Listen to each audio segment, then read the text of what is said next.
Ողջույն, հարգելի հայրենակիցներ, մեր ցավոք իրականության մեջ մի բան է շոշափվում, որ Ալիևը ցանկանում է իշխանության մնա Նիկոլ Փաշինյանը։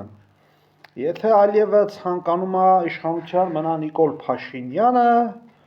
ուստի սակայն Ալիևի պահանջները բավարարում է լիովին նա, ինքը նույն Նիկոլ Փաշինյանը։ Այսինքն, եթե դուք ընտրում եք Նիկոլին,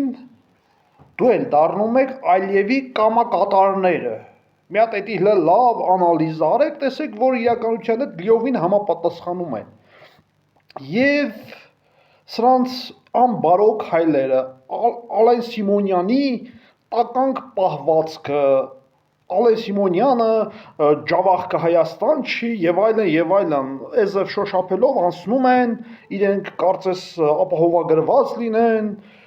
Նիկոլ Փաշինյանն էլ բոլորին հաթաթատալով պտտվում է, քարոզարշավներ է անում, պատերազմ չլինի, հանկարծ ես ընտրվեմ, որ Փաշողը ես ինչ հաշիվա, ես չընտրվեմ 4 ժամ հետո բոլորդ գործից կազատվեք, ես չընտրվեմ, սեպտեմբերին պատերազմ կլինի, մի բան ես ասեմ, մեր ժողովուրդը թող հասկանա, դու չընտրվես, առողջ կուշտ լիդերները կգան, իսկ առողջ կուշտ լիդերները որ եկան, բնականաբար պատերազմ չի լինի, այդ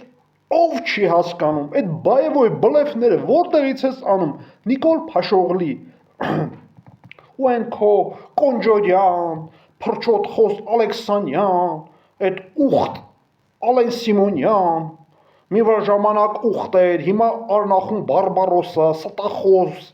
ինչ վատանում, ասես ձեր ամբողջ ՔՊ-ին կարելի է կպցնել, բայց ՔՊ-ին ընտրողներին ավելի վատը կարելի է կոչել, ՔՊ-ին ընտրողներին, որովհետև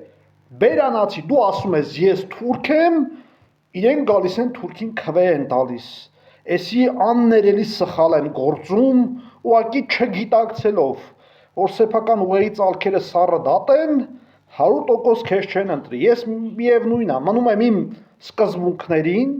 եւ չեմ փոփոխում իմ սկզբունքները, որ իրական լիդերներն են, Գերագույնը Վարդան Ղուկասյանը, որ ներկա պայն ձերբակալված է Գյումրիի քաղաքապետ, Ռոբերտ Քոչարյանը,